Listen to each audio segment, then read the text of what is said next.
از اینی که به اصطلاح علم مدیریت یک کمی قوی شد و از ناحیه در واقع تعاریف کلامی به علمی کشیده شد و در واقع از بعد اقتصاددانها این مدیریت تعریف شد. نمیدونم دوستان ما چقدر اقتصاد خوندن، سوابق اقتصادشون چجوری هست، ولی اساسا در محور علم اقتصاد من حالا یه گریز بزنم اینجا، یه مطلب خارج از فایلم براتون بگم که اینجا رو قشنگتر متوجه بشید. در علم اقتصاد 5 تا منبع کمیاب در دنیا تعریف میشه. مثلا محور اقتصاد بازی با این 5 تاست. میگوید که این 5 تا در واقع عامل کمیاب در دنیا اقتصاد دنیا رو تعریف میکنن. حالا این 5 تا چیا هستن؟ 5 تا زمین هست و در واقع علم هست و یعنی علم و تکنولوژی هست و سرمایه هست و نیروی انسانی هست و نهایت آخریش مدیریت. حالا این مدیریت رو در بسیاری از مجموعه های در واقع اقتصادی حتی مدیریت کارآفرین هم تعریف میکنن، یعنی به نوعی در واقع کارآفرین رو تو اینجا اقتصاددانا گه به گاه میگویند که این مدیران عادی نیستن، مدیران یک کمی جلوه‌ای هستن که میتونن یه اقتصاد رو، مدیریت اقتصاد کلانش رو هم برقرار بکنن. پس لذا ما همه اینها در واقع در نسل‌های مختلف تجربه شده. در زمین در واقع دوران فئودالیته بوده، زمانی که زمیندارا قدرت رو به دست داشتن، در زمانی که تکنولوژی بوده تکنوکرات ها بودن و رنسانس در قرن 16 اینا اتفاق افتاد، اینا اومدن بالا و نتیجه قصه رو گرفتن. و خدمت شما عرض کنم در بحث نیروی انسانی، بحث آقای مارکس و لنین و غیره، کمونیسم و سوسیالیسم و غیره فراهم شد و اونها اومدن دنیا رو یه مقداری از آن خودشون کردن. و بعد سرمایه‌داری هم که دیگه بعدش مطرح شد به عنوان قطب مقابل در واقع کمونیسم و سوسیالیسم و عملا اونها هم برای خودشون. ولی امروزه هیچ کدوم الان از اینها قدرت فی نفس غالب رو ندارن غیر از مدیریته. یعنی امروز در تمام دنیا درسته که همه این احزاب به عنوان سیاسی وجود دارن، محافظه‌کار هست و دموکرات هست و نمیدونم سوسیالیست هست و حتی کمونیسم هنوز هست و در بسیاری از کشورها، ولی هیچ کدوم قالب در واقع تفکر مدیریتی جهان در اختیارشون نیست. عمده کسانی که در واقع امروز دنیا رو دارن اداره میکنن اونایی که مدیران خوبی هستن و میتونن از همه این در واقع ارکان فکری در واقع اقتصادی به عنوان مرجع اقتصادی یا اصول اقتصاد در واقع استفاده کنن و بهینه ترین، همون چیزی که ما روز اول گفتیم، بهینه ترین رو ازش بسازن. اون در واقع مدیرانی هستن که نقش کارآفرین دارن که میتونن در رکن کلان اقتصاد یا رکن کلان سیاست در یک کشور یا یک جامعه مربوطه بنشینن و اون رو اداره کنن. لذا ما وقتی میگیم مدیریت کسب و کار کدام است و چنان است، یعنی در واقع داریم راجع به بخشی از این مدیریتی که اون مدیریت کلانش کشوری است و خوردش همین بنگاه اقتصادی است که ما امروز داریم راجع بهش صحبت. مدیریت جمعی که حاصل تجربه و علم و قابلیت‌های فردی در ارکان مدیریتی هستش هم بسیار جاریه در واقع در بسیار جاها، که هم از تجربه استفاده میکنن هم از علم استفاده میکنن. اون کسایی هم که در واقع با وجود اینکه تجربه خانوادگی دارن یا تجربه خودش رو دارن به سمت دانشگاه ها میرن، علم میآموزن و قابلیت های فردیشون رو هم همونطور که جلسات قبل گفتم به عنوان اونهایی که در درونشون وجود داره به عنوان توانمندی های فردیشون برای رسیدن به یک شرایط کارآفرین. مدیریت عرضه و تقاضا در راستای حفظ و توسعه سهم بازار، اینها مدیرانی هستن که بازارشون رو خوب بلدن و اینها که خوب بازارشون رو بلدن بیشتر اینها فقط و فقط از علم و تجربهشون نیست، از ارتباطاتشون و شبکه‌ای که در واقع در اختیار دارن برای جمع‌آوری داده میتونن استفاده. اینا مثلا فرض کنید کارگزارای بورس، کسایی که به لحظه میدونن که بازار عرضه و تقاضاش تحلیل بکنن و ببینن کجا بنشینن و کجا سود ببرن. اونهایی که همیشه دارن سود میبرن اینا مدیرای موفق. اونهایی که کمتر ضرر میکنن و بیشتر سود میبرن، اونهایی که مثل ما همش ضرر میکنن که دیگه وای حالش. و مدیریت سود بیشتر در نگاه مدیریت استراتژیک به جای افزایش سهم بازار. و ببینید در نظام مدیریت‌های بنگاه اقتصادی هدف گذاری رسیدن به موفقیت در کسب و کار متنوع. درسته که سود محوره، ولی سود در کجا؟ آیا سود آنی؟ آیا سود کوتاه مدت؟ آیا سود بلند مدت؟ اگر تو استراتژی شما سود بلند مدت باشه، ممکنه مجبور بشید در کوتاه مدت حتی به ضرر هم برسید به صورت تاکتیکی و استراتژی بلند مدتتون این باشد که اونجا برید. چجوری؟ مثلا اینکه بیای سهم بازارتون رو در کوتاه مدت افزایش بدید برای اینکه بتونید در بلند مدت سود بیشتری ببرید با حفظ و بازار. یعنی چی بهش میگن؟ اگر کسی توی مجموعه دوستان ما بلد باشه خیلی خوبه، ولی این رو در بازار اقتصاد بهش میگن دامپینگ. دامپینگ یعنی چی؟ یعنی که شما به ضرر کالات رو بفروشی برای اینکه رقبا رو بیرون کنی، برای اینکه سهم بازار بگیری، برای اینکه مجموعه رفتاری که در واقع اتفاق میفته باعث میشود شما در بلند مدت با در اختیار داشتن مجموعه سیاست گذاری در بازار بتوانی سود بهینه‌ای ببری و بازار رو به اون طرفی هدایت کنی که دست خودت.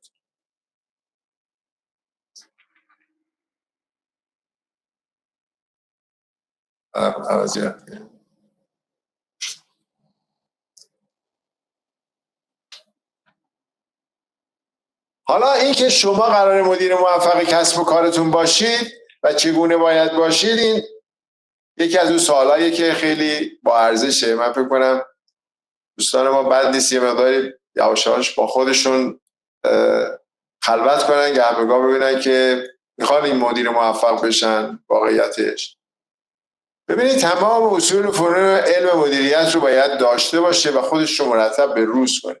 ببینید مدیریت یکی از چیزاییه که درش یه بعدی بودن وجود نداره. این که من این رو بلدم، اون یکی فلان است، قانون مالیات رو بلدم کافیه، نه کافی نیست. قانون فلان رو بلدم کافی نیست. بازارم رو بلدم کافی نیست. نمیدونم مشتریام باشون رفیقم کافی نیست.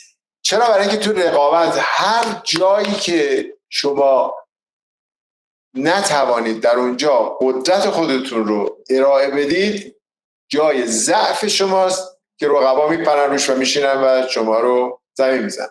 بنابراین یکی از گرفتاری‌های مدیریت اینه که دائما باید دور بزنید و خودتون رو به روز رسانی کنید و چه حالا از علم، چه از بازارتون، چه از اطلاعاتش، چه از دارش.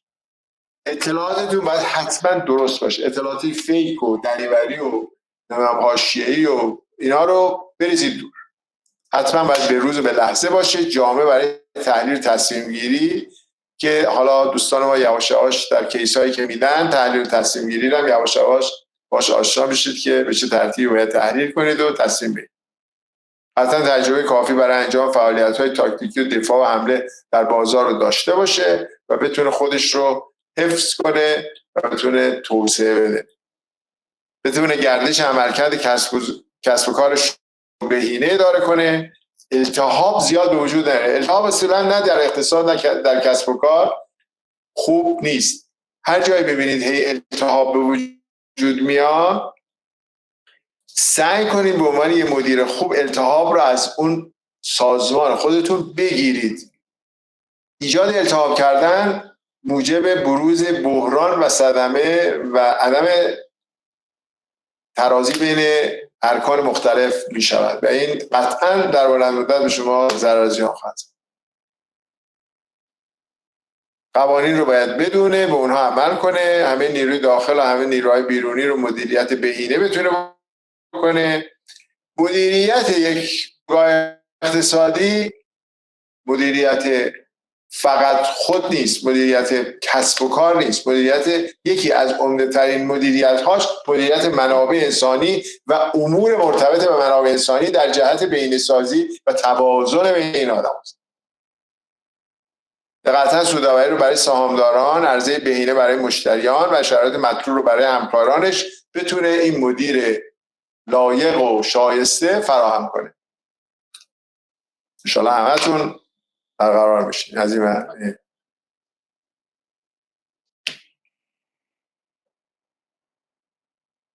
حالا این مدیران موفق رو چجوری ببینید، هیچ چیزی در واقع در جامعه ما امروز بدون شاخص و بدون ارزیابی و بدون طبقه بندی، بدون جدول 1 2 3 4 من کجای جدول هستم دیگه تقریبا در دنیا وجود نداره.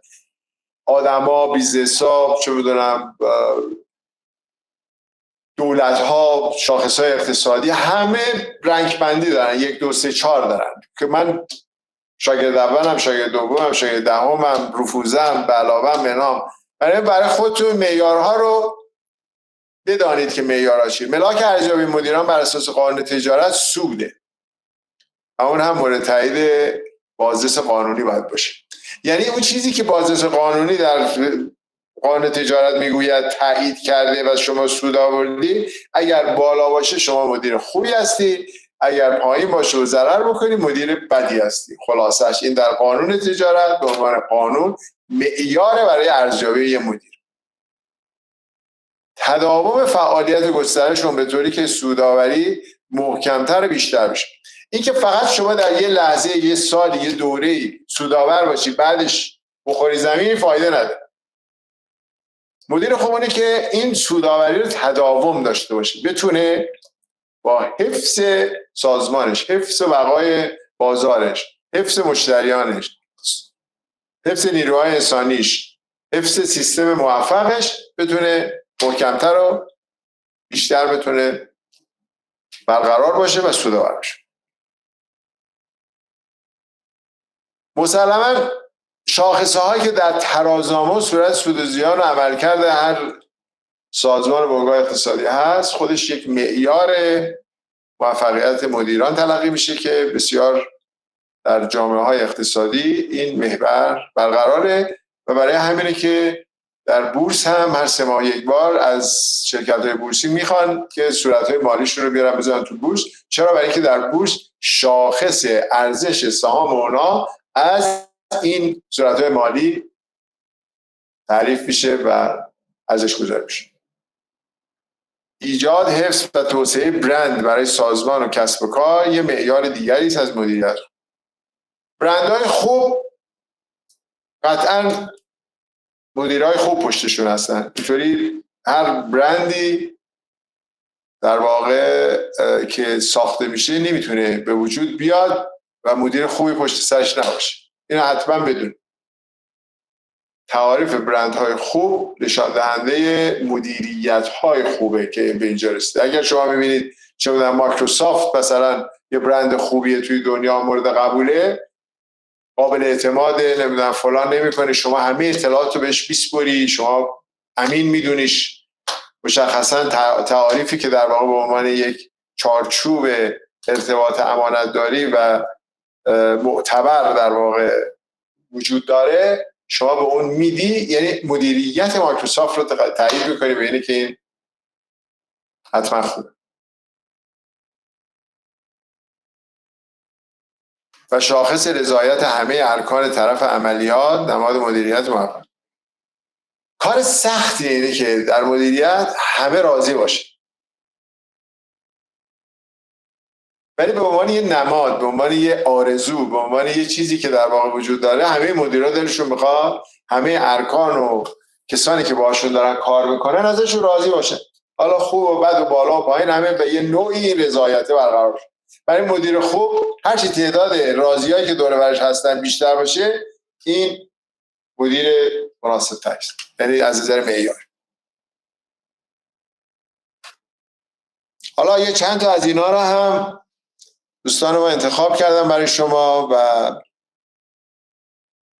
مدیران موفق هستند که حالا انشالله موفق هم میمونن دیگه. آقایون عزیز، خب اینجا از ایلان ماسک و آقای بیل گیتس و آقای استیو جابز و زاکربرگ و اینها بر صورت همه شما اینا رو میشناسید. اینا جزء مولهای تکنولوژی و دات کام دنیا هستند و دیجیتال دنیا رو اصلا خلق کردن شاید این چند نفر آقایون. و خب حالا اسامی آدمایی رو هم نذاشتن که جای شک و شبهه زیاد باشه توش، ولی در مورد عزیزانی که در واقع در ذیل این قصه هم نوشته شده در واقع ایرانیایی هستن که آقای پایداری و آقای فضلی و آقای برخوردار هستن که شاید مدیران موفقی بودن در سنوات حال و سنوات گذشته و انشالله جای اینها اسامی همه شماها رو خواهیم گذاشت. آرزو سلامتی دارم. دوستان ما در راستای تعاریف کیس مداری مطالبی رو در واقع تعریف کردن که یه تعدادی کیس های خیلی ساده در واقع برقرار بشه. من یه توضیح بدم.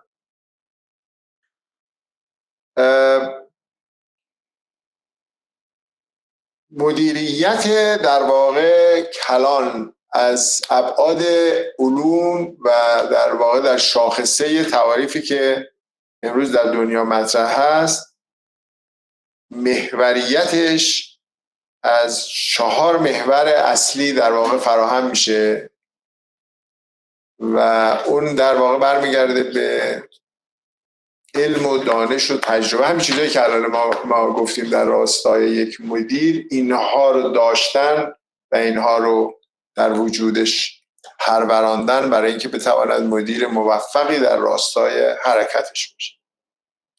دومین مطلبی که در واقع یه مدیر خوب نیازمند اینه که برش وجود داشته باشه دسترسی به داده‌های درست به روز، به لحظه و مناسب برای تصمیم گیری است. این داده ها به دست آوردن این داده ها رو در گذشته ما از طریق کتابخونه ها پیدا می‌کردیم که به چه ترتیب باید باشه و یا نشریاتی که در واقع سازمانه مثل بانک مرکزی، مرکز آمار، وزارت اقتصاد یا مراکز که در واقع شاخص‌ها رو میدادن یا بورس، اینها میرفتیم اطلاعات رو به روز می‌کردیم و امروز شما تو هر موبایلتون باز کنید تمام اینها به همه دنیا وصل است و شما همه این دیتا رو دارید. منتها این دیتا ها باید دیتاهایی باشن که شما رو به یک نقطه در واقع با ارزشی از نظر فکر کردن برسونه. دو محوریت دیگه در واقع در یک مدیر خوب وجود داره و اون محوریت بحث تحلیل و تصمیم گیری. در بخش‌هایی که بیشتر مدیریت تدریس می شود امروزه، بیشتر در واقع تمرکز در کلام‌ها تو بخش تحلیل و تصمیم گیری، چون مدیران باید تصمیم بگیرن و تصمیم درست بگیرن و تصمیم به موقع بگیرن و یه تصمیم جمعی بگیرن. چرا؟ برای اینکه تصمیم جمعی چون کارشون مدیریته، کارشون جادوگری نیست، یک نفره نیست، یک کار منفرد نیست، یک کاریه که یک جمعی دارن درگیرشن. حالا چه این جمع چه بیرون اون سازمان یا با اقتصادی، چه اونایی که در درونن، همه اونها در این تصمیم باید مشارکت داشته باشه که بتونن اون کار رو انجام بدن. اونهایی هم که برشون انجام میشه که بیرون سازمان هستن، اونها هم باید بپذیرن که این کار انجام شده رو قبول کنن، بگیرن و در واقع تقابل داشته باشن با این رفت آمدی که وجود داره. ببینید اگر آقای استیو جابز یه اپلی درست میکرد که مردم نمیپذیرفتنش، من چند تا مثال میزنم. یه اپل درست میکرد مثلا عوض اینه که الانه نمیدونم حالا 200 گرم 300 گرمه 5 کیلو بود، هیچی نبود، فرق نمیکنه، همه اینا هم توش بودن، ولی 5 کیلو بود. بسیاری از مردم دیگه نمیرفتن همین تلفن رو بخرن دیگه. آقا این چیه؟ سنگ، این بتونه، آخه چجوری میشه با این کار کرد.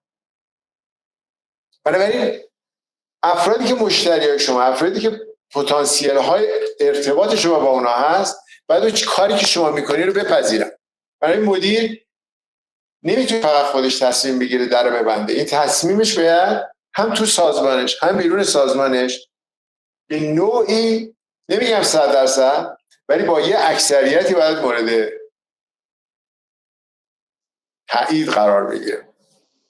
خب پس بنابراین تحلیل کردن تصمیم گیری، رفتاری که بخوایم بگیریم و تصمیم بگیریم و که چجوری تصمیم بگیریم بسیار بسیار مهم. و اینکه چجوری تصمیم بگیریم که همیشه به این نتیجه برسیم که در واقع تصمیم ما موفق باشه و در عمل و در اجرا به اون نقطه‌ای که میخوایم برسیم، این تصمیم باید از روش درست استفاده کنیم. معمولا تو دوره‌های، حالا من شاکی آقای دکتر فرهادیان هم شدم که با این دوره‌ای که داریم میگذرونیم بیشتر به درد بچه‌های ارشد میخوره، ولی ظاهرا عزیزان گفتن که انقدر دوستای ما توی کارشناسی باهوشن که ارشد هم پشت سر گذاشتن. گفتم خیلی هم خوبه، خیلی هم عالی. ما شروع میکنیم باش. بخش تحلیل و تصمیم گیری معمولا تو همه جای دنیا تو ارشد داده میشه. بخش علم و داده رو بیشتر توی زاویه کارشناسی عمل میکنن که عزیزان الان امروز اینجا نشستن.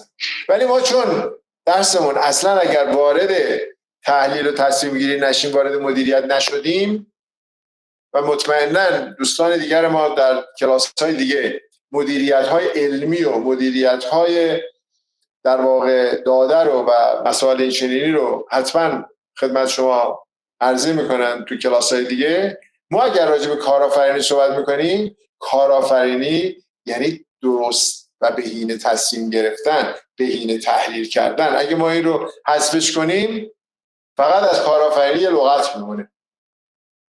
برای باید یاد بگیریم که کارآفرینا چجوری تحلیل میکنن، چجوری تصمیم میگیرن، چجوری روش کارشون هست، تا اینکه اگر خواستیم تمرین بکنیم که ما بتونیم یه کارآفرین خوب باشیم، یه ابزاری کف دستمون باشد برای رسیدن به. ما جدای از این مطالبی که با عزیزان صحبت میکنیم و مطرح میکنیم توی این جلسات، بیشتر دوستان ما به صورت کیس های متفاوت مثال میزنن برای شما که چجوری شما برید و در واقع این کیس رو، این مسئله رو، این مشکل رو که در یه سازمانی، یه ارگانی، یه تفکری، یه استارتاپی، یه آدمی پیش اومده و اتفاق افتاده، چجوری باید این رو تحلیل کنیم، چجوری برسیم به اون تصمیم گیری که اون کار رو شما یاد بگیرید. یاد گرفتنش این نیست مطالبی که بیشتر من خدمت شما میگم. من این مطالب رو میگم، من بسترسازی میکنم برای اینکه این همکاران من بتونن تو اون کیس ها به شما نمونه های اجرایی و عملی و عملیاتیش رو یادتون بدن که به چه ترتیب هست. ما اگر نتونیم تمرین درست درمان بکنیم و برسیم به اون که خودمون رو بتونیم خودمون ارزیابی کنیم، قطعا نمیتونیم بریم یه کارآفرین بشیم. کارآفرین باید اول خودش بدونه کارآفرینه یا نه، بدونه اگر یه مشکل اینجوری براش پیش اومد چجوری مشکلش رو حل کنه، چجوری از این بیاد بیرون، چجوری اینو به عنوان یک نماد فکری در درون خودش برقرار کنه. ببینید کارآفرینا ساعت فکر کردن ندارن، اینو ساعت درس خوندن ندارن، ساعت یادگیری ندارن. اینا در هر لحظه و هر جا یا هر تفکر یا هر مدلی هم دارن فکر میکنن، هم دارن اجرا میکنن، هم دارن عمل میکنن، حتی تو خوابشون. تازه تو خوابشون از همه جا بهتر، به خاطر اینکه اونجا هیچ کس بهشون اینتراپشن نمیده، یعنی مزاحمشون نمیشه. خوابیدن دیگه، برای اینکه تو خواب حداقل که خودشون با خودشون میتونن همه افکارش متا فردای روز، پس فردا، پس اون فردا میارن این رو تو جامعه حرفه خودشون، جامعه بیرون خودشون انقدر این رو مطرح میکنن با اون روش ها تا بتونن به یه نتیجه مثبت و متعارف برسن که بتونن اون رو به عمل ببرن و موفق بشن. ولی یه چیزی رو همتون بدونید، آدمی نداریم که در این دنیا حضور داشته باشه، وجود داشته باشه و اشتباه نکنه. چه کارآفرین باشه، چه مدیر باشه، چه نباشه، اشتباه کردن حق انسان. منتها تو تعاریف بالا اجتماعی میگویند که اشتباه اول تجربه است. یعنی اگر اشتباه کردی، نرفتی یاد بگیری چجوری، خودت می‌خواستی اون کارو بکنی، رفتی کردی، زدی سرت به در دیوار، حالا اشتباه کردی، شده تجربه. اشتباه دوم یه رفتار، حالا لغتش هم خیلی خوب نیست ولی بهتره که من بگم که متهممون بدونید، میگن کار احمقانه است، برای اینکه یه دفعه تجربهش کردی دیگه، دو مرتبه همون کار دو مرتبه میریم میکنیم سرت. و اگر اشتباه سوم رو تو همون زمینه، تو همون جا، تو همون فلان کردی، بدون که مطلقاً قابل اتکا برای اداره یک جا نیستی، برای اینکه شما میتونی اون آدم‌ها و اون مشتری‌ها و اون طرف‌ها رو همه رو به باد فنا بدی. بنابراین اشتباه میتونید همتون بکنید، ولی یه دفعه تو هر موضوعی، البته نه اینکه حالا همه موضوعا رو بخواید همه رو خودتون تجربه کنید. اومدی شما دانشگاه یاد بگیرید چجوری که همه تجربیات هم خودتون نکنید. بنابراین اگر اشتباه کردید مشکلی نیست، اشتباهه، ولی سعی باید بکنید دیگه اون اشتباه رو تکرار نکنید. درست یاد بگیرید که سوار کار بشید و به نقطه مطلوب برسید. من آره یه چند تا بچه‌ها سوال بکنن، بعد من شما رو میسپارم دست دوستانم و یا بیشتر روی کیس ها با شما صحبت بیشتر.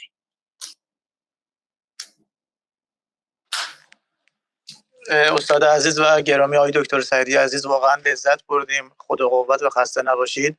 خدمتتون عرض میکنیم آقای دکتر، از امروز ما در خدمت در واقع نخبگان، همونطور که خدمتتون عرض کردم، و نوابغ منطقه کاشان نیز خواهیم بود. امروز در واقع آقای اسلامی و آقای استاد محمدی به نمایندگی از بقیه دوستان در واقع نخبه منطقه در خدمت ما هستند. اگر آقای دکتر موافق باشید، دوستان هم اگر نکته‌ای دارند در واقع هم برای در واقع کلاس هم خدمت شما دکتر عرض کنید. نظر لطفتونه. من در خدمت عزیزان هستم. خیلی هم ممنون. سلام خدمت آقای سعیدی و همه دوستان. همینجا بشینید. خب بسم الله الرحمن الرحیم. من محمد جواد اسلامی هستم. آقای فرهادیان، دکتر فرهادیان فرمودن که چند دقیقه مزاحمتون بشم. من سال 93 از مدرسه احسان کاشون فارغ التحصیل شدم، وارد دانشگاه شدم و خب تو ریاضیات خوب بودم و خدا رو شکر رتبه خوبی گرفتم. اون سال رتبه 10 منطقه 2 شدم، رتبه 35 کشوری و وارد رشته برق دانشگاه شریف شدم و بعدم علوم کامپیوتر خوندم، هم برق خوندم هم علوم کامپیوتر و ارشدم مهندسی کامپیوتر خوندم همون دانشگاه شریف. الان ارشدم 1-2 سالیه که تموم شده. اون سال 93 و 4 یادمه که اون دوره خیلی کاشون توی کنکور قوی بود. سال ما از کلاس خودمون یادمه 5 تا رفتیم برق شریف. دوباره سال بعد از ما از همون مدرسه ما 5 نفر اومدن دانشگاه شریف رشته برق. 2 سال قبل از ما یادمه که مدرسه‌مون کاشون یه رتبه 1 کشوری داشتیم. آقای استاد محمدی یک کشوری رشته ریاضی، سال بعد از ما یک کشوری رشته زبان داشتیم. اون سالا خب خیلی کاشون توی کنکور قوی بود، البته هنوزم هست، ولی خب اون چند ساله خیلی آدمو گول کرد و یه همایشی اون سال بود. حالا من خودم هیچ وقت آقای سعیدی مستقیم در ارتباط نبودم و ندیده بودم، همیشه از دور میدیدیمشون. آره اون سال یادمه که همه این خلاصه رتبه‌های خوب کاشونی که میگم اکثرا دانشگاه شریف بودن و البته تجربیان بودن، پزشکیان بودن، اینا رو جمع کردن و یه همایشی در واقع بنیاد نخبگان سعیدی برگزار کرد که اونجا حالا اولین آشنایی من با این خلاصه بنیاد نخبگان سعیدی بود و گذشت. من بعد از اینکه حالا ارشدم تموم شد وارد، حالا غیر از اینکه 2-3 سالی تو فضای استارتاپی و کلا مهندسی کامپیوتری و اینا گشتم و حالا میگردم. خودم خیلی علاقه به حوزه آموزش داشتم و این شد که دوباره حالا اون نخبگان سعیدی که من باش آشنا شده بودم توی سالهای اول دانشگاه، بعد از اینکه چند سال توی فضای آموزش وارد شدم و توی تدریس المپیاد متوجه شدم که باز حالا از اون طرف یه علاقه‌ای وجود داره از طرف همین بنیاد برای حمایت از اینجور برنامه‌ها. گفتم کاشون کلا شهریه که توی کنکور، حالا حداقل مدرسه ما و حالا بقیه مدارس خیلی تو کنکور خودشون نشون میده، ولی المپیاد دانش آموزی هم یه در واقع رقابت خیلی جدی تو حوزه دانش آموزیه که معمولا تو کاشون جدی گرفته نمیشد. یعنی ما خودمون هم که دبیرستان بودیم خیلی دوست داشتیم بخونیم، ولی معمولا معلم خیلی نبود تو کاشون و معمولا مثلا مدارس مرکز استان و تهران و اینا بیشتر توجه به سمتشون جلب میشد. اونا مثلا شرایط المپیاد خوندن داشت. حالا من خودم علاقه داشتم برگشتم توی کاشون که این المپیادها رو توی هم سطح دانش آموزی به طور جدی‌تر راه بندازم.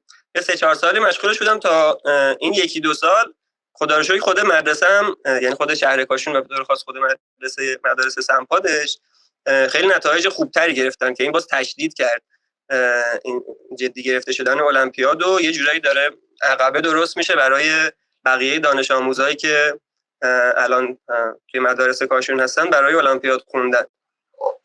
و با چند نفری که این سالها از همین شهر کاشون مدال طلای المپیاد گرفتن آشنا شدم که حالا یکیشون آقای استاد محمدی الان خدمتشون هستیم.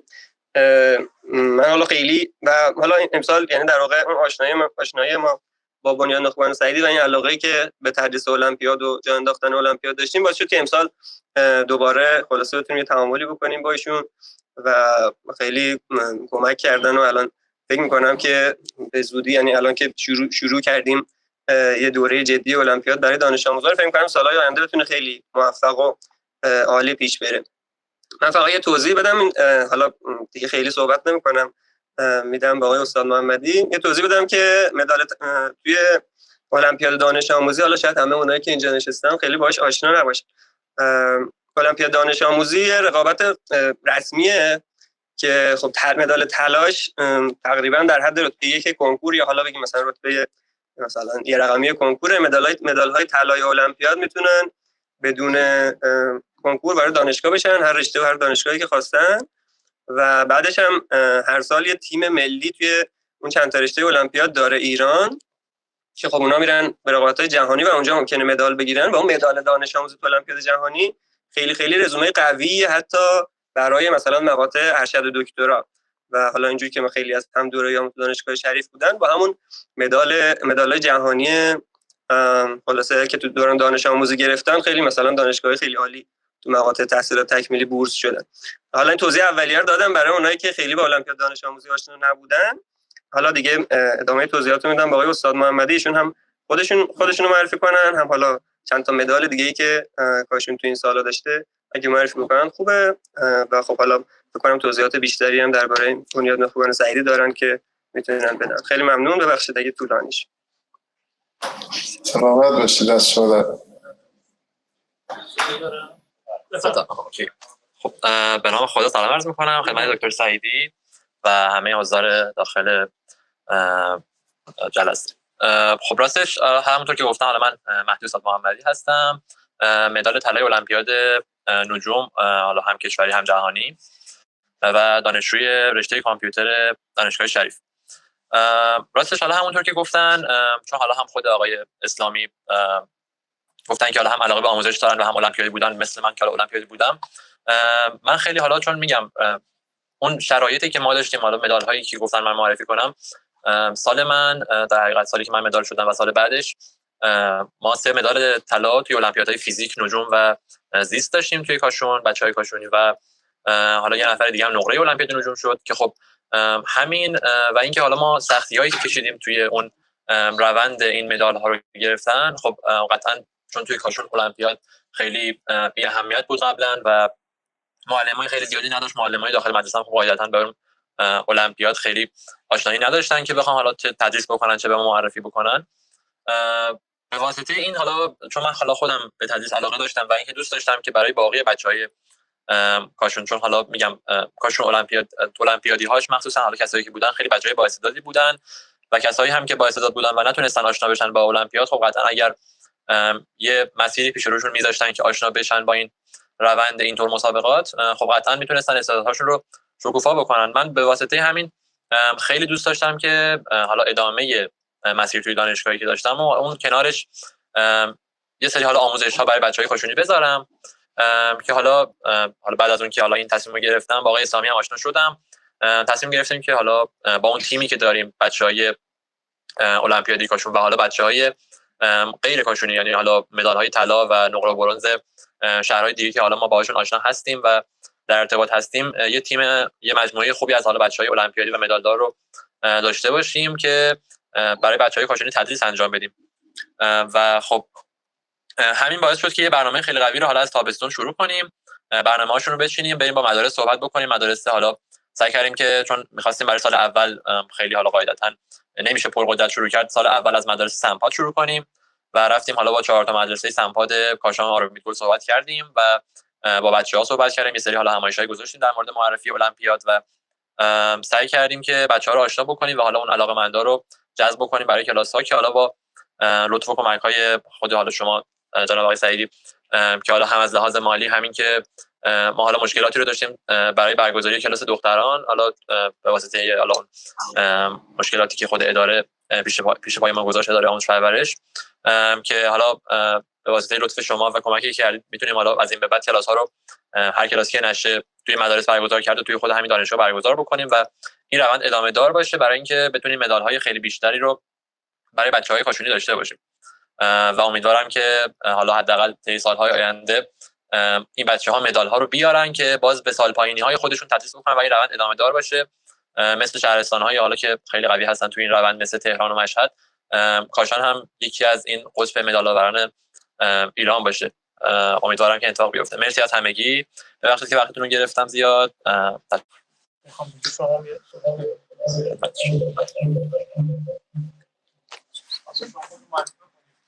سلام آقای دکتر. سلام آقای دکتر، من دکتر زنگیان هستم، تو حوزه بازاریابی بین‌الملل دارم فعالیت میکنم و بازاریابی دیجیتال و خیلی خوشحالم از آشنایی با شما. کلاس خیلی پرباری دارین و صحبتاتون بسیار ارزنده است. امیدوارم که بتونیم بهره برداری لازم رو داشته باشیم و به سمت سوی بریم که بچه‌های کارآفرین رو پرورش بدیم و بچه‌ها رو علاقه‌مند کنیم به رشته کارآفرینی و بتونن تو حوزه صنعت به خوبی فعالیت کنن. باز هم از کلاس پربارتون متشکرم. با اجازه. سلام علیکم آقای دکتر، وقتتون بخیر. من فتحی هستم، دکترای مدیریت و خب من هم پیگیر هستم که برای کیسه‌ای که بحث ارزشیابی عملکرد هست به دنبال ثبت شرکت هستم توی بنیاد نخبگان و خوشحالم که در خدمتتون هستم. بچه‌ها که سوال داره؟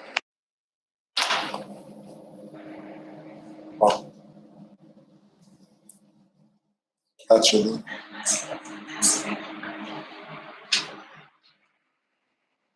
آقای دکتر.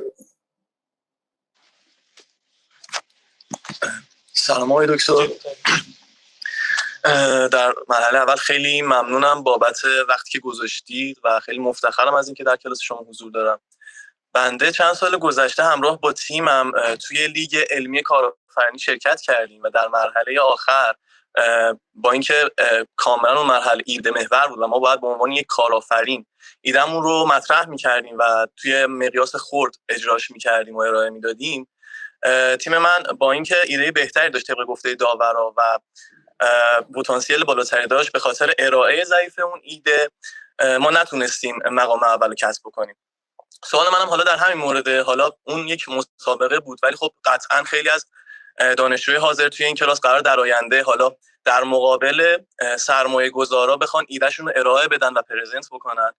میخواستم بدونم چه نکته هایی توی این ارائه ایده، توی این پرزنت هست که میتونه کمک بکنه به ما که ما بتونیم نظر حالا سرمایه گذارا، نظر مشتری رو بیشتر جلب بکنیم و خب ایدهمون رو زودتر وارد حوزه کارآفرینی بکنیم.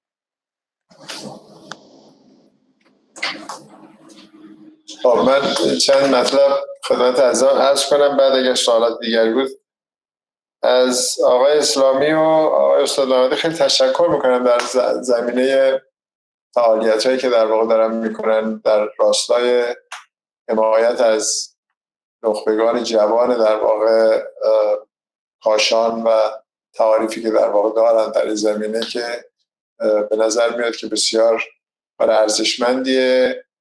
جناب دکتر کتابی هم بزرگواری کردن و حمایت دانشگاه رو در این راستا برقرار کردن که این نخبگان جوان برای آموزشاشون در راستای رفتن به المپیادهای جهانی و گرفتن در واقع مدال‌های عالیه در واقع بتونن آمادگی‌هاشون رو در خود کاشان برقرار کنن تا اینکه با اینها رو عملاً جابجا کنیم بریم تهران برای دوره‌های برای آموزش نهایی و در واقع آماده سازی برای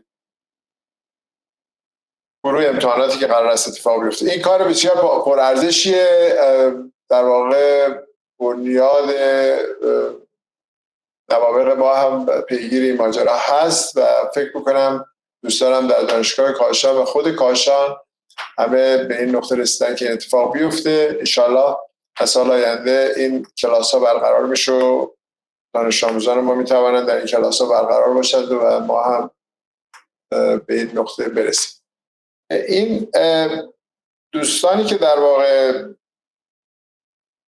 جزو نخبگان قرار میگیرن، حالا از هوش بالا یا بر صورت تعریف ارثی قوی‌تری برخوردار میشن، اینها پتانسیل رفتن به سمت اینکه کارآفرینای خوبی باشن هست، ولی این نیست که حتما هر آن که کسی که هوش خوبی داره میتونه کارآفرین خوبی باشه.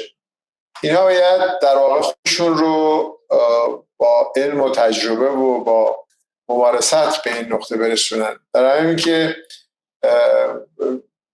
اگر در واقع انتخابشون در این راستا هست باید توی این قالب افکار خودشون رو گرایش بدن به این سمت و سوی نظام‌های مدیریتی. مثل همین دوستمون که الان آخر سال مطرح میکرد، اینکه شما خوب در واقع پرزنت نتونستی بکنید ایده‌تو و ایده شما موفق نشد، یکی از همون بخشاست، یکی از همون نقطه های اثرگذار دیگه. وقتی شما میخوای اثر داشته باشی روی آدم هایی که نشستن و ایده شما رو دارن بررسی میکنن، باید آنچنان این رو در واقع تحلیل کرده باشی و تصمیم گرفته باشی که چگونه در واقع اون رو عرضه بکنی که نفوذش در اون آدم هایی که اون روبرو نشستن و دارن ارزیابی میکنن ایده شما و دیگر ایده ها رو، اگر این رو قشنگ انجام داده باشه حتما نفوذت کافیه. منتها اینکه ایده هم باید ایده باشه دیگه، یعنی اینکه واقعیتش ایده موفقی باشه. الان فرض میکنیم ایده شما موفق، ولی پرزنت کردن هم نقش خیلی مهمی رو داره. یعنی اگر ایده موفق باشه خوب پرزنتش نکنی، ولی اگر خوبم پرزنت بکنی، ایده اصلا ایده زیاد جالب و قابل ایده باشه که تکراری باشه، سودآور نباشه یا هزار مشکل دیگر داشته باشه، هر دوتا اینا موجب این میشود که مجموعه رفتاری شما با شکست مواجه بشه. شما باید ابعاد همین، من الان شاید 2 ساعت پیش گفتم، شما باید به محیط و محاط باشی، به همه در واقع فضاهای دور و بر در همه راستاها تا بتونی غالب بشی. یکی از مشکلات، معضلات اساسی عزیزان ما در مجموعه استارتاپ هایی که در داخل کشور برقرار میکنه همینه. تصورشون اینه که چون یه ایده خوب دارن، یه ایده ارزشمند دارن، حتما موفقن. از صورتی که حتی اگر این ایده رو شما در خود امریکا هم داشته باشی باید موفق نیستی. تمام ایده هایی که در واقع در امریکا برقرار میشوند، اگر این ونچر کپیتال ها، یعنی در واقع بنگاه هایی که حمایت میکنن از در واقع کسانی که نخبگانی که در واقع ایده دارن و مدیریت سازمان، مدیریت بازار، مدیریت تولید، مدیریت در واقع مراجع قانونی و حقوقی و مالیش رو به عهده نمیگیرن، اگر اونا نگیرن، اینا ایده هاشون همه به دیوار میخوره. 90% کسایی که در امریکا ایده هاشون موفق میشه، عملا ایده توسط یه آدمی یه گروهی تعریف میشه ولی موفقیتشون ونچر کپیتال براش میاره.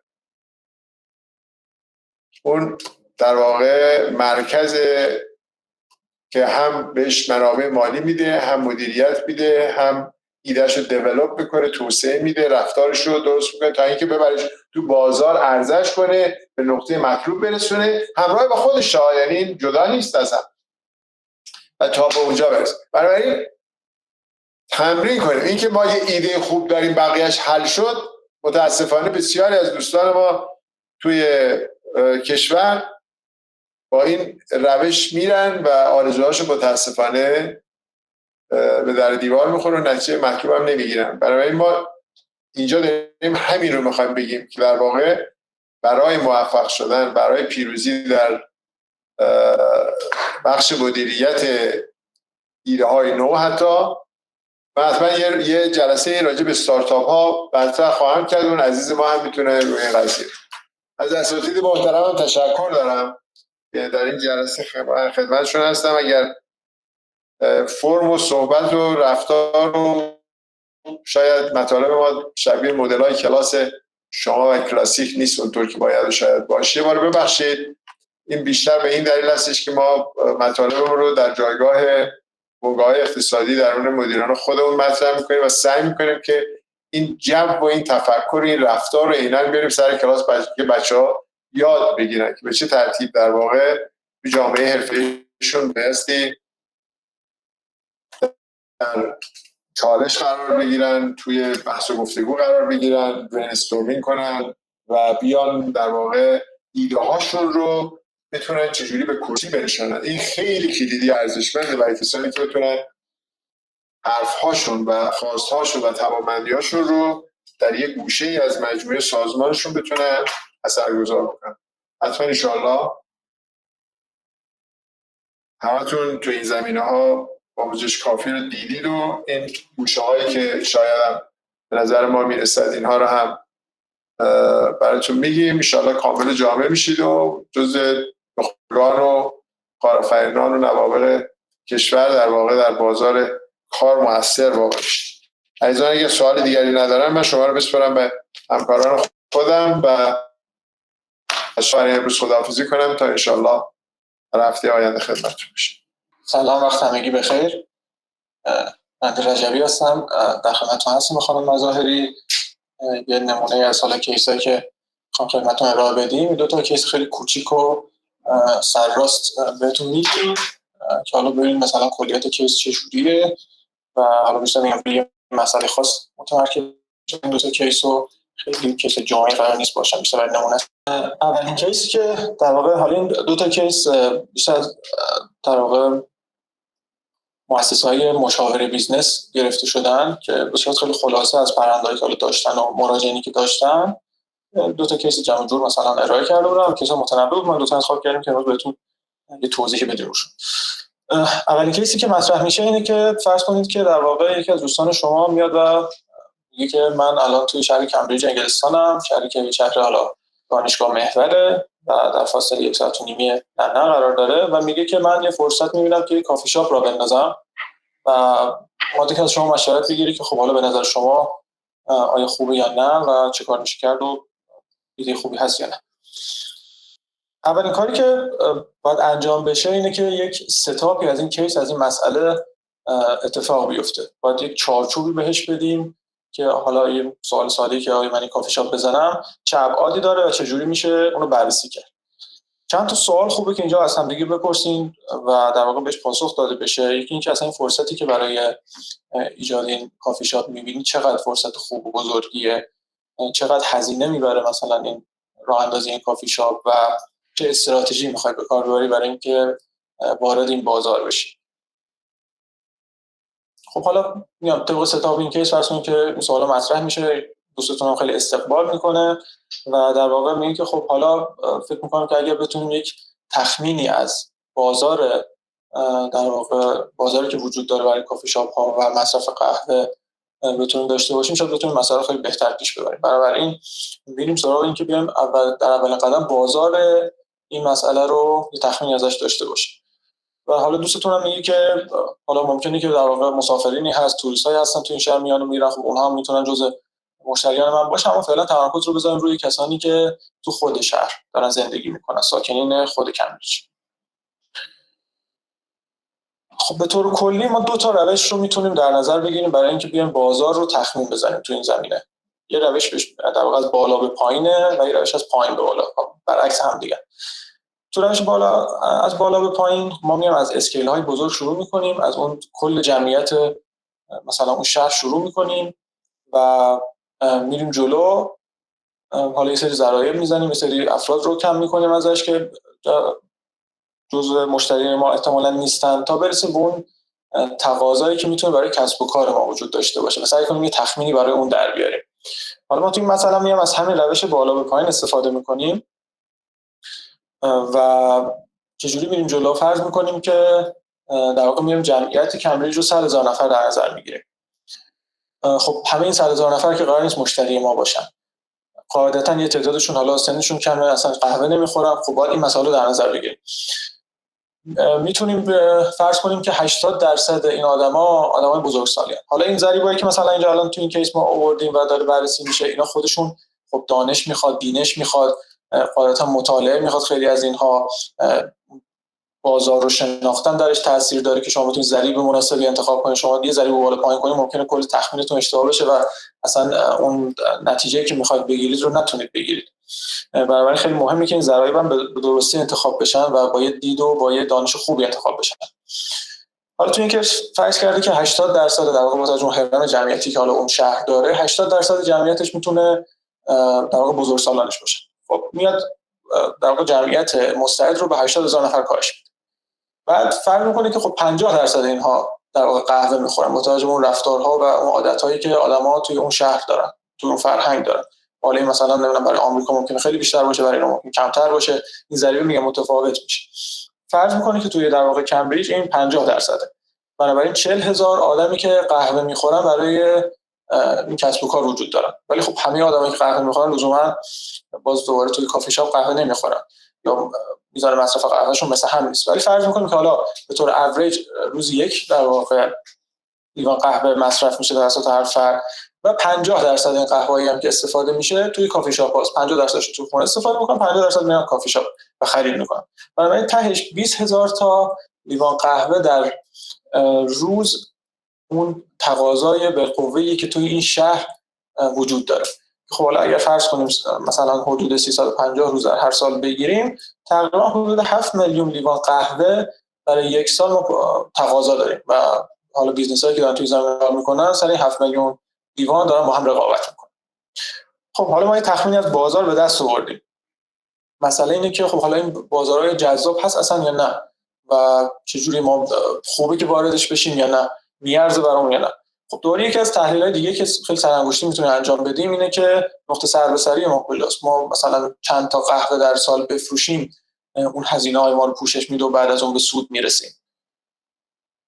خب برای اینا ما یه اطلاعات می‌خوام دیگه. حالا به طور اوریج احتمالاً تو اون منطقه مثلا قیمت کافی اولش 3 پوند بوده. یه سری هزینه‌های ثابت ما داریم در هر بیزنسی که فیکس کاستن. اینا هزینه‌ای که وابسته به این نیستن که معمولا شما چقدر تولید می‌کنید، همیشه اون هزینه‌ها رو دارید. مثلا حالا اجاره اون محل هست، وسیله‌ای که می‌خرید برای اون کارتون، اینا هزینه‌ای که ثابته و چه شما یه دونه لیوان قهوه بدید، چه 10 تا لیوان، چه 100 تا، چه 1000 تا، اون هزینه همیشه ثابت.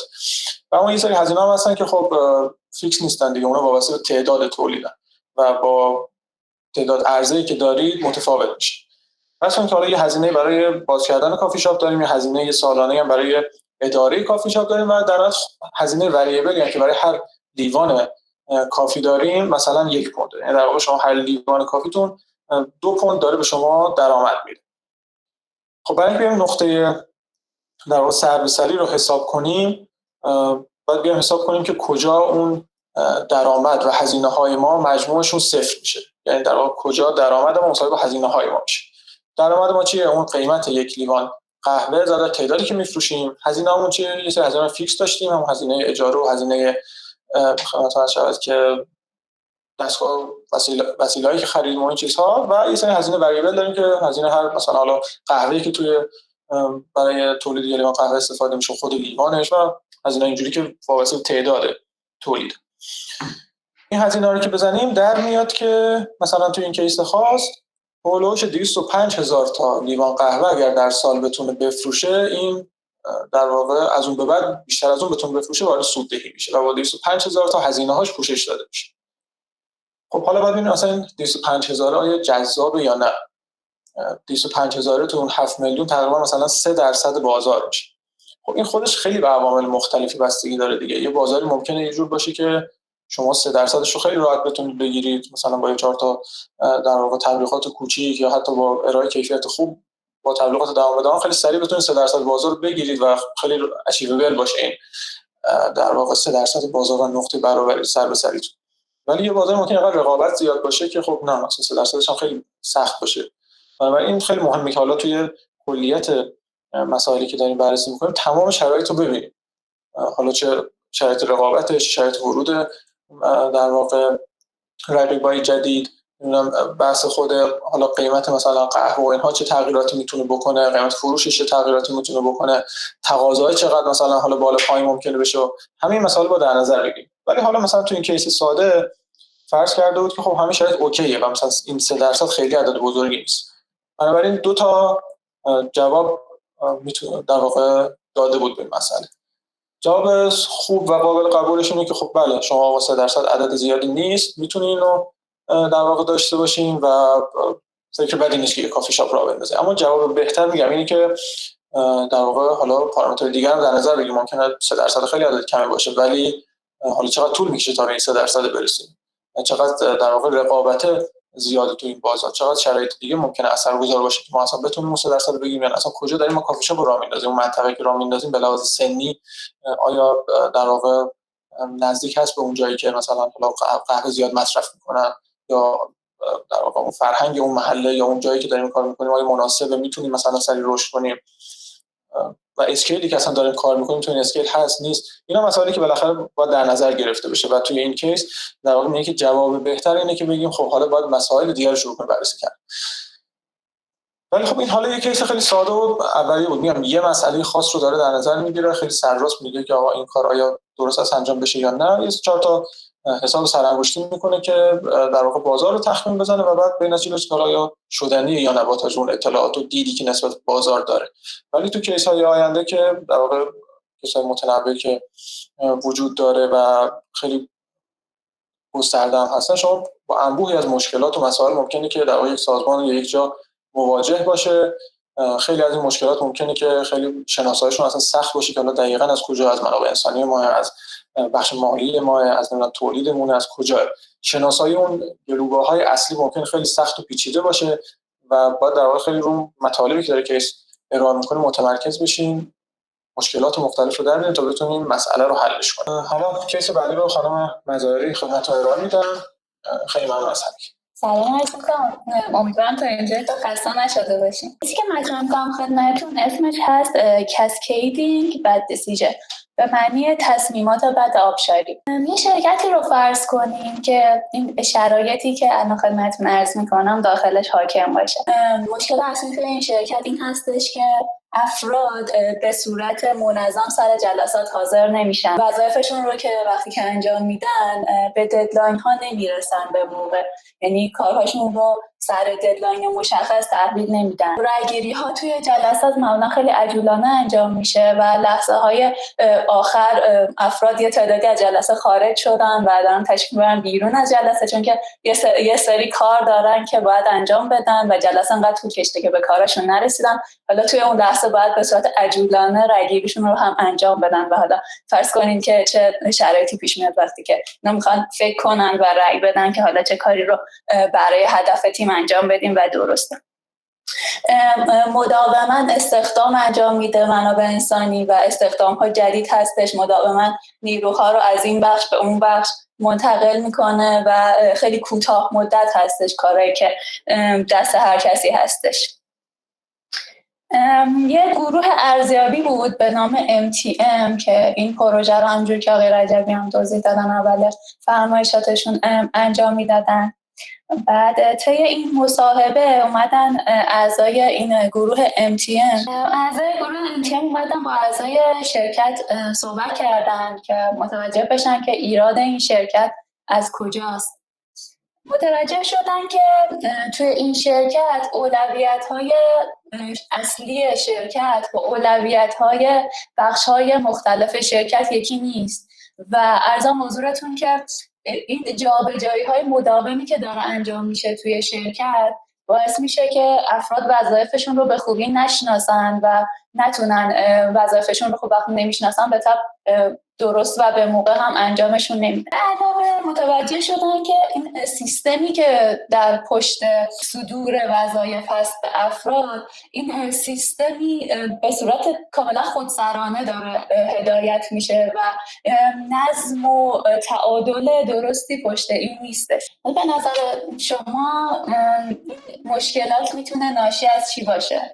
مشکلاتی که توی این شرکت وجود داره. عدم کارایی تیم و ناتوانیش توی به دست آوردن و ارزیابی داده‌های کلیدی منجر به تصمیمات تیمی خیلی ضعیف میشه، چون که به هر حال هر اقدامی که انجام میشه توی یه شرکت و توی تیم تأثیر گسترده‌ای میذاره روی برنامه‌ریزی‌ها، اجرای فرآیندهای کلی شرکت و توی این شرکت به خصوص که داریم صحبت می‌کنیم اون اشتباهات کوچیک، اون واکنش‌ها، اون کمکاری‌ها به حدی شرایط رو پیچیده کرده بود که حتی سرمایه‌گذاری‌های مالی رو هم باعث شده بود که تحت تاثیر قرار بگیره. حالا مسئولیت گروه ارزیابی MTM توی این شرکت چی بوده؟ اولین کاری که گروه MTM توی این شرکت انجام داد، اومد یک برنامه، یک فرایند منسجم رو ترتیب داد. چرا که حالا جلوتر خدمتتون عرض می‌کنم وقتی که افراد توی یک فرایند منسجم قرار بگیرن خودشون احساس نیاز به تغییر رو